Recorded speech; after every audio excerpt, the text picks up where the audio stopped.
5 seconds.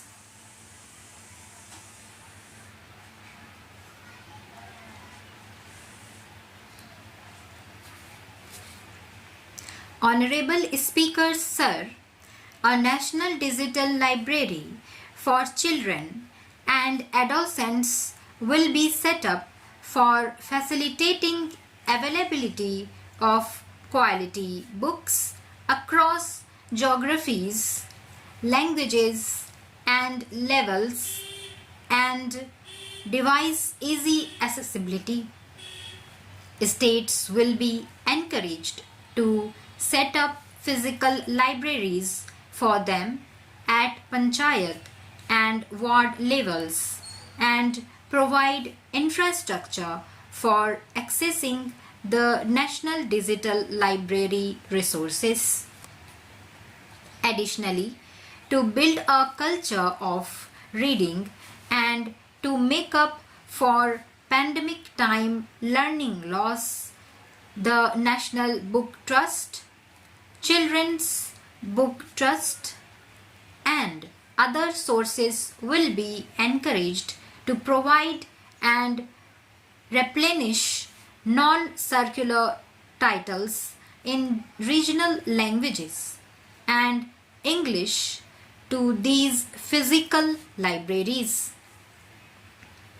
Collaboration with NGOs that work in literacy will also be a part of this initiative.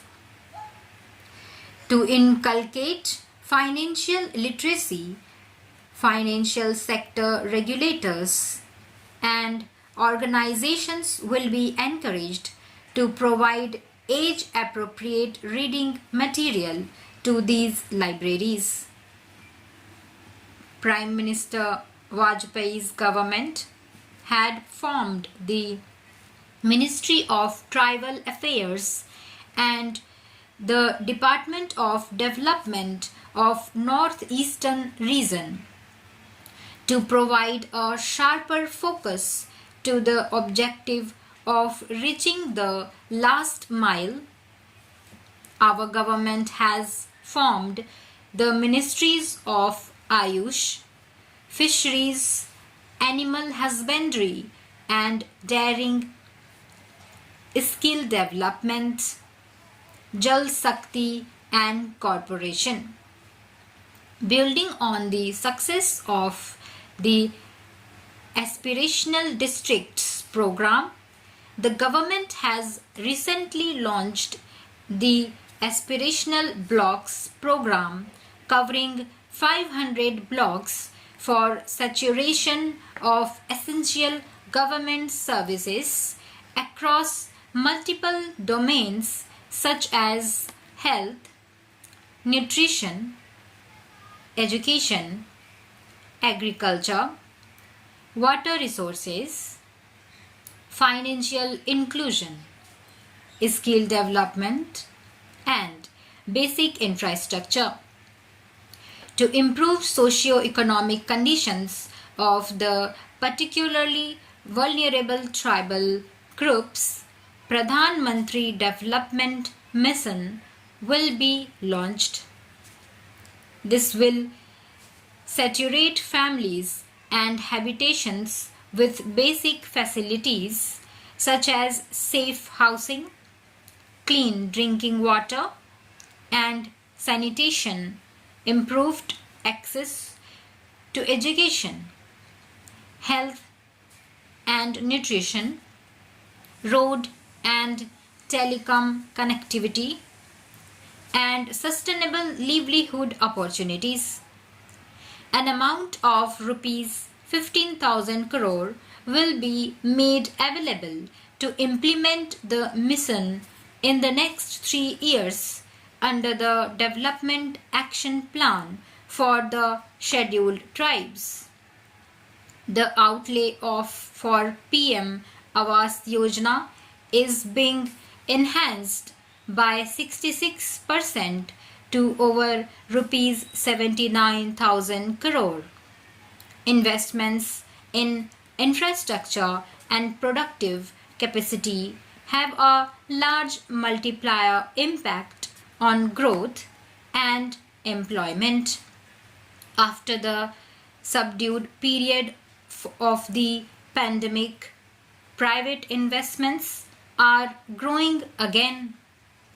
The budget takes the lead once again to ramp up the virtuous cycle of investment and job creation.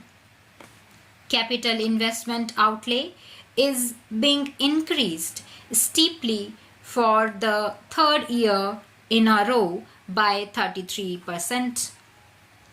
The direct capital investment by the center is complemented by the provision made for creation of capital assets through grants in aid to states. The effective capital expenditure of the center is budgeted at rupees 13.7 lakh crore, which will be 4.5% of GDP. I have decided to continue the 50-year interest-free loan to state governments for one more year to spur investment in infrastructure and to incentivize them for complementary policy actions with a significantly enhanced outlay of rupees 1.3 lakh crore. The newly established Infrastructure Finance Secretariat will assist all stakeholders for more private investment in infrastructure, including railways, roads, urban infrastructure, and power, which are predominantly dependent on public resources.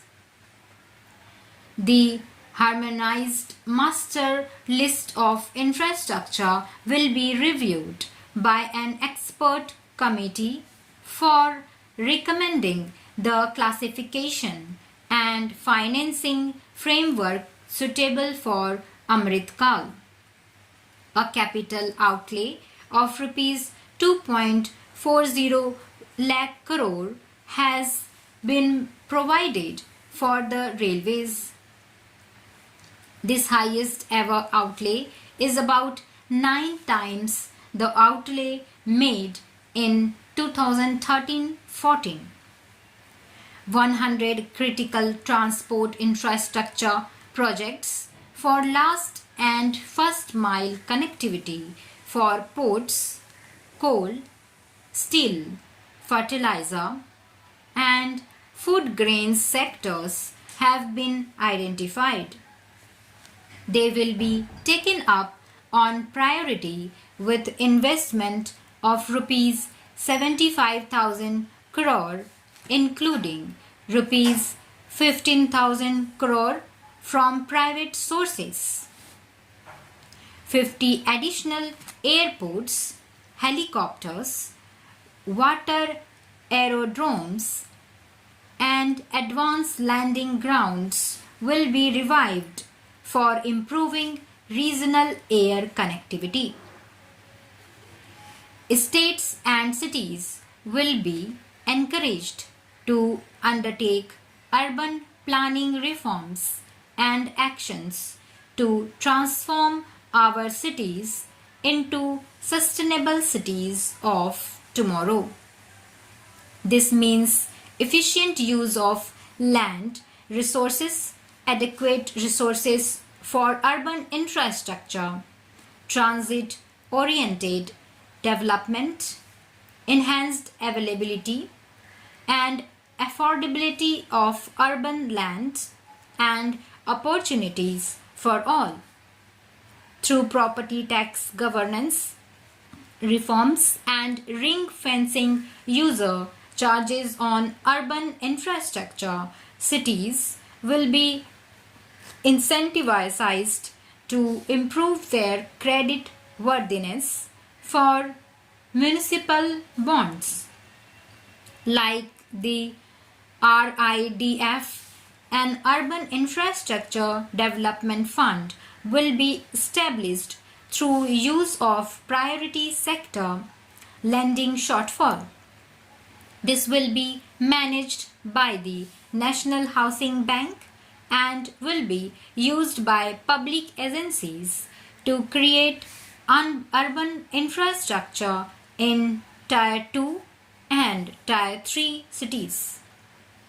States will be encouraged to leverage resources from the grants of the 15th Finance Encouraged